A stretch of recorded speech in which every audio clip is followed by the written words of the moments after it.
Friends, Sharada YouTube ಚಾನಲ್ಗೆ ಸ್ವಾಗತ. ಇವತ್ತು ಏನಪ್ಪ ಅಂದರೆ ನಮ್ಮ ಮಾವನ ಮಗಳು ನಾಮಕರಣ ಕಾರ್ಯಕ್ರಮಕ್ಕೆ ಬಂದಿದ್ದೀವಿ. ಬನ್ನಿ ನೋಡೋಣ. ನಮ್ಮ ಚಾನಲ್ಗೆ ಲೈಕು, ಶೇರು, ಸಬ್ಸ್ಕ್ರೈಬ್ ಮಾಡೋದ ಮರಿಬೇಡಿ. ಓಕೆ ನೋಡಿ, ಫಸ್ಟಿಗೆ ಗಣೇಶ ಸ್ವಾಗತ ಕೋರ್ತಾ ಇರೋದು. ಒಳಗೆ ಹೋಗೋಣ ಬನ್ನಿ. ಹಾಲಿನೊಳಗೆ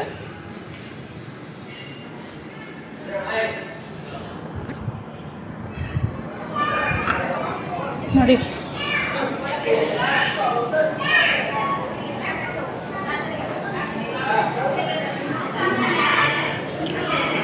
ಅಲಂಕಾರ ಎಷ್ಟು ಚೆನ್ನಾಗಿ ಮಾಡಿದ್ದಾರೆ ನೋಡಿ. ಎಲ್ಲ ಚೆನ್ನಾಗಿ ಬಂದಿದ್ದಾರೆ.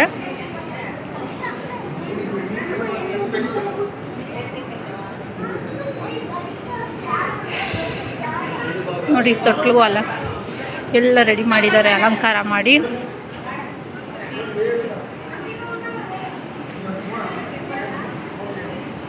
ತುಂಬಾ ಚೆನ್ನಾಗಿದೆ ಅಲ್ವಾ?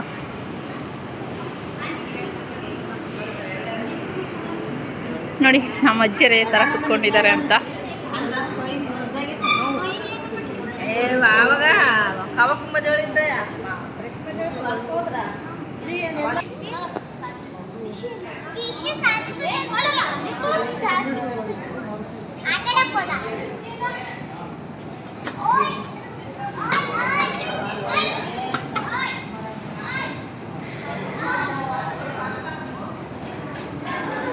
ನೋಡಿ, ಇಷ್ಟು ಚೆನ್ನಾಗಿ ಅಲಂಕಾರ ಎಲ್ಲ ಮಾಡಿದ್ದಾರೆ.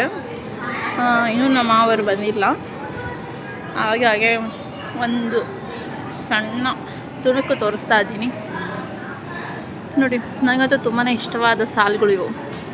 ತಾಯಿ ಯಾವತ್ತೂ ತನಗೋಸ್ಕರ ಬದುಕುವುದಿಲ್ಲ, ತಂದೆ ಯಾವತ್ತೂ ತನಗೋಸ್ಕರ ದುಡಿಯುವುದಿಲ್ಲ ಎಂದಿದ್ದು ಅವರು ನಿರ್ಲಕ್ಷಿಸಬೇಡಿ. ತುಂಬ ಚೆನ್ನಾಗಿ ಅರ್ಥಪೂರ್ವವಾಗಿದೆ ಅಲ್ವಾ ಈ ಪದಗಳು.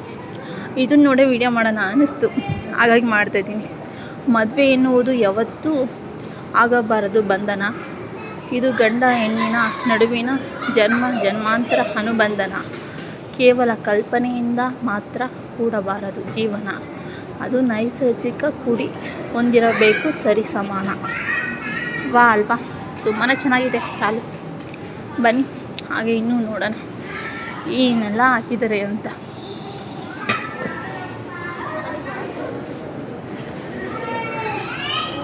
ನೋಡಿ, ಪತಿಯು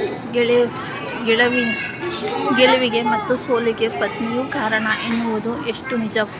ಪತ್ನಿ ಆನಂದಕ್ಕೆ ಮತ್ತು ಕಣ್ಣೀರಿಗೆ ಪತಿಯು ಕಾರಣ ಎನ್ನುವುದು ಅಷ್ಟೇ ನಿಜ. ತುಂಬಾ ಚೆನ್ನಾಗಿದೆ ಅಲ್ವಾ ಸಾಲು? ಇಲ್ಲಿ ನೋಡಿ, ದಾಂಪತ್ಯ ಜೀವನ ಸಂತೋಷವಾಗಿರಬೇಕು. ಸಮಸ್ಯೆ ಬಂದಲ್ಲಿ ಹೆಂಡತಿ ಮರುಗುವ ಗುಣ ಹೊಂದಿರಬೇಕು. ಗಂಡ ಶ್ರಮಿಸುವ ಗುಣ ಹೊಂದಿರಬೇಕು. ತುಂಬಾ ಚೆನ್ನಾಗಿದೆ ಅಲ್ವಾ? 7 ಹೆಜ್ಜೆ ಹಾಕಿದರೆ 6 ಋಣಗಳು ನೆಲೆಯುವವು. 5 ಮುತ್ತೈದೆಯರ ಕಳಸ ಬೆಳಗಿ. 4 ಮುಖ ಸಂಕಲ್ಪನೆ. 3 ಗಂಟು ಬಂಧನದಿಂದ 2 ಜೀವಗಳ ಒಂದು ಮಾಡುವ ಮದುವೆ. ವಾವ್, ಎಷ್ಟು ಚೆನ್ನಾಗಿದೆ ನೋಡಿ. ಪ್ರೀತಿ ಅನ್ನುವುದು ನಂಬಿಕೆ, ಅದು ಉಳಿಸಿಕೊಳ್ಳುವುದು ಮದುವೆ. ವಾ, ತುಂಬಾ ಚೆನ್ನಾಗಿ ಅರ್ಥಪೂರ್ವವಾಗಿ ಹಾಕಿದಾರಲ್ವಾ? ಬನ್ನಿ ಆ ಕಡೆ ಸೈಡಿಗೂ ಹಾಕಿದ್ದಾರೆ, ನೋಡೋಣ. ನೋಡಿ, ಅಪ್ಪ ನಿನಗೇಕೆ ಹೀಗಾಗಿದೆ? ಬಟ್ಟೆ ದುಡ್ಡು ನಿಮ್ಮ ಹೊಟ್ಟೆ ತುಂಬಿಸಿದೆ. ಇಟ್ಟು ದುಡಿವೆ ಹಠದ ನೀನು ಪೂರ್ತಿ ಹೆಸರು ಬಿಟ್ಟು ನಿನ್ನ ಆಸೆಗಳನ್ನು ಬದಿಗೆ ಇಟ್ಟು ನಮ್ಮ ಆಸೆಗಳಲ್ಲಿ ಪೂರೈಸುವೆ ಬಿಟ್ಟು. ಅಪ್ಪ ನೀನೇಕೆ ಬಟ್ಟೆ ಹೀಗಾಗಿದೆ? ಬಟ್ಟೆ ನಿನ್ನಲ್ಲಿ ಸಂತೋಷ ಮಗು ನಮಗೆ ಕೊಟ್ಟು ನೆಮ್ಮದಿ ದುಃಖ ನಿನ್ನ ನುಂಗಿ ಬಿಟ್ಟೆ. ನಿನ್ನ ಕನಸುಗಳೆಲ್ಲ ಮೊಟ್ಟೆ ಕಟ್ಟಿ ನಿನ್ನ ಬದುಕೆಲ್ಲ ನಮಗಾಗಿ ಮುಡುಪಿಟ್ಟೆ. ಅಪ್ಪ ನಿನಗೆ ಏಕೆ ಹೀಗಾಗಿ ಬಿಟ್ಟೆ? ನೋಡಿ, ಎಷ್ಟು ಚೆನ್ನಾಗಿ ಅಲಂಕಾರ. ಬನ್ನಿ, ಇಲ್ಲಿ ಒಂದು ಸ್ವಲ್ಪ ಇದೆ ಸಾಲುಗಳು, ತುಂಬಾ ಚೆನ್ನಾಗಿದೆ. ನೋಡೋಣ.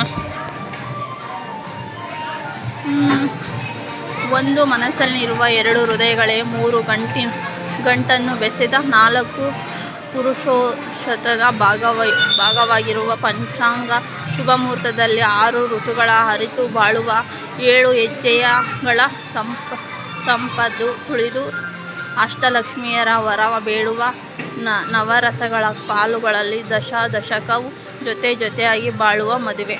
ವಾ, ಇಷ್ಟು ಅರ್ಥಪೂರ್ಣವಾಗಿದೆ ಅಲ್ವಾ ಈ ಸಾಲು. ಬನ್ನಿ ನೋಡಿ.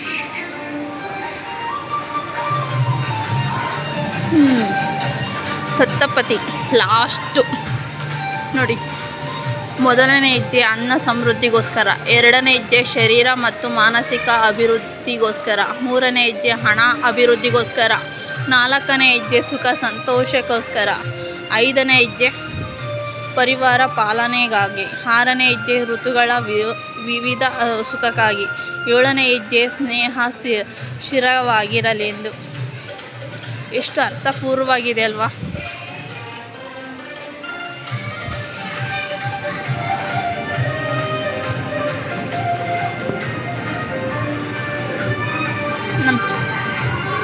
ನೋಡಿದ್ರಲ್ಲ ಫ್ರೆಂಡ್ಸ್, ತುಂಬಾ ಚೆನ್ನಾಗಿದೆ.